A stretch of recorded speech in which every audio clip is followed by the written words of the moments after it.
Hey everybody, this is Jonathan Albin and this is Game Master's Soapbox. But today I think that I'm going to be doing something a little bit different. I think just like the show the other day where I changed the title, today we're going to change it from Game Master's Soapbox to Jonathan's Soapbox. This is has to come across to you in a completely different way because this message is coming from me to you. And if you're watching this video, it's because you clicked on the link for this video on YouTube, and I thank you for that.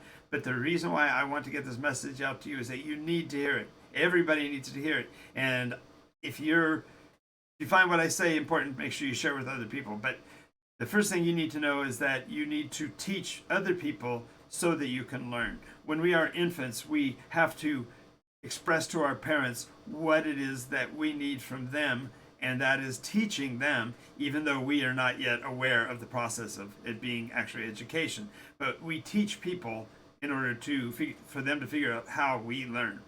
And so in that fashion, you need to be able to express information in an educational way, and that's what I am attempting to do here in this video.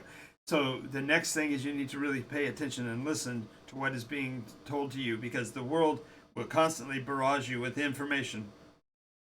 There'll be floods and floods of stuff coming in. You have to really be able to listen for the parts that you need and then contemplate how what you're hearing correlates to what you already know, and then establish it in your mind. Once you've done that, then you can consider whether that advice, that information is important to you and useful or not. And in this process, of course, you have to be able to visualize what the ramifications of that information is. Will it help you? Does it allow you more access to knowledge if you accept and utilize that information? Now, when you have a situation where you come up with an idea, you need to write it down. Information comes to us quickly. Thoughts come to us. This very video came to me in a flash this afternoon. It's something that I needed to absolutely do. And so write it down. Work it out on paper as you are thinking about it. Because if you try to just think and contemplate it and it's not written down, you'll get confused. There's a lot of other squirrel things that will come into your brain that are going to drag you off of your point. So make sure you write it down so that you can understand what it is you need to process. Now, in that process, you need to be able to think about it. Hold it in your mind. Describe it to yourself. Explain it. Put it in visual terms so you can see it. But then you need to be able to organize it. And this is one of the reasons why it needs to be written down, because it's far easier to organize the pieces when they are not all jumbled up in your head. So when you've written them down, then you can start to organize them. Once you've organized your thoughts and you've gotten the message defined as you want, then speak it. Get the message out. This video is an example of what I'm talking about. I had the thought this afternoon. I took a few minutes and organized them, put them into the notes format, and now I'm presenting it to you because it's so important that you do these things. And it will change your life if you do these, because you'll be able to learn more rapidly and share more rapidly and gain more energy and more life out of everything.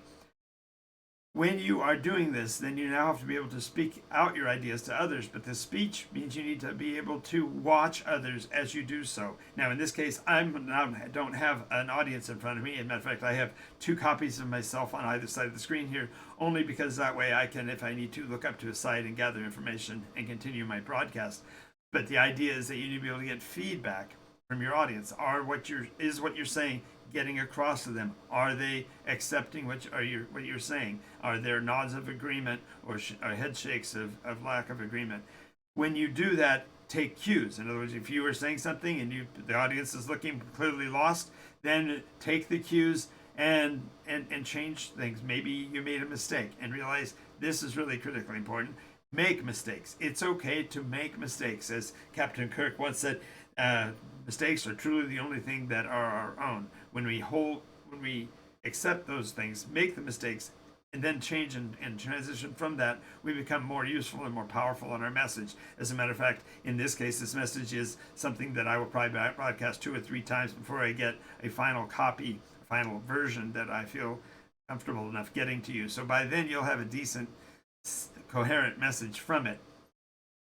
But realize that as you do so, you need to also trust your heart. We have a message within us that we want to broadcast every day. If there's something that we need to express, whether it be our love for our loved ones or our compassion for the world or our frustration with the situation. We need to express that and trust our own heart, our own intention to make sure that we are getting out the message that should be gotten out. And listen, hear with your mind as well, because as you say things, sometimes you think it emotionally was saying the right thing, but if you listen to your words, you're immediately going, oh, that might have been done better in a different way. So just realize that you can use your own words to train your mind to be more effective at getting information out. And all of this comes down to what I consider to be the 5 things that you need to do in life. And if you do these over and again, you'll see why they work. The first one is you need to imagine. Just like the name of the video, I want you to just contemplate, because in just the imagination, just the picturing of a position, you're able to kind of grab a hold of it and make it tangible for you. Therefore, the second thing you do is you create. When you create, you're taking those things that you've done and establish them in a physical way, whether that be a written document, a song you've written, a piece of art you've created, whatever. And then you want to share it. I have some very good friends who are really good at the creation process, but they sometimes feel intimidated or insecure, or they feel like they're not extroverted enough to get the message out. The reality is that sharing is how we start to get the effective feedback, because only doing it for ourselves, we're not able to get that message out in a coherent way, and it ends up kind of being jumbled because we're still not getting the feedback and we're not listening to the cues. The next thing is to accept. And that fourth thing, when it's say accept, is that's accept not only what you've done as far as the information that you've sent out, but accept the feedback that you get, because it is in our humility and our ability to offer others the benefit of the doubt while giving ourselves that benefit of the doubt, and seeing our way through our problems, that we are able to get to the next part and get that message out, and to know when we've got a final version and we can let go. So after probably 1 or 2 more of these tonight, I will be completely fine with this message, and I have accepted it. But also that leads to the 5th piece, and that's to repeat, because our lives are constantly in the creative mode. Whenever we stop being creative, we start being destructive, and we don't want to get to the point where we give away the farm, so to speak, because we want to protect the farm. So make sure that we continue to be creative, continue to expand and share your message with the world. Now, I'll be doing this again in another half hour or so, so thank you for your attendance to this time.